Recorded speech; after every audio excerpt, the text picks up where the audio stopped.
Mengoleksi kamera antik merupakan kegiatan yang terbilang unik serta menyenangkan. Namun, tak semua orang paham dengan hobi yang satu ini. Karena dalam mengoleksi kamera antik, tentu sang kolektor mesti paham betul tentang seluk-beluk perawatan kamera. Wisman, salah satu kolektor kamera antik di Palembang, telah mengkoleksi ratusan jenis kamera, mulai kamera produksi tahun 1940 hingga tahun 1966, dari jenis SLR hingga TLR, mulai dari produksi Asia hingga Eropa.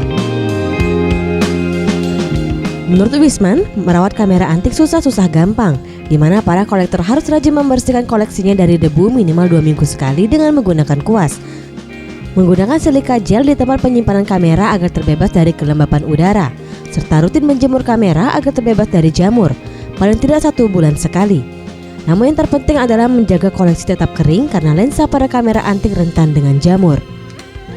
Perawatan tuh banyak aku pakai media jemur sama minyak silika lah. Kalau bersih itu orang pakai kuas baik. Jamur itulah yang kita takutin. Kalau sudah jamur masih pacak dibersihin ya. Nah kalau sudah ngepok nggak lagi dibersihin. Ia menambahkan agar lensa kamera tidak rusak ketika menjemur kamera. Usahakan lensa kamera tidak terkena sinar matahari secara langsung.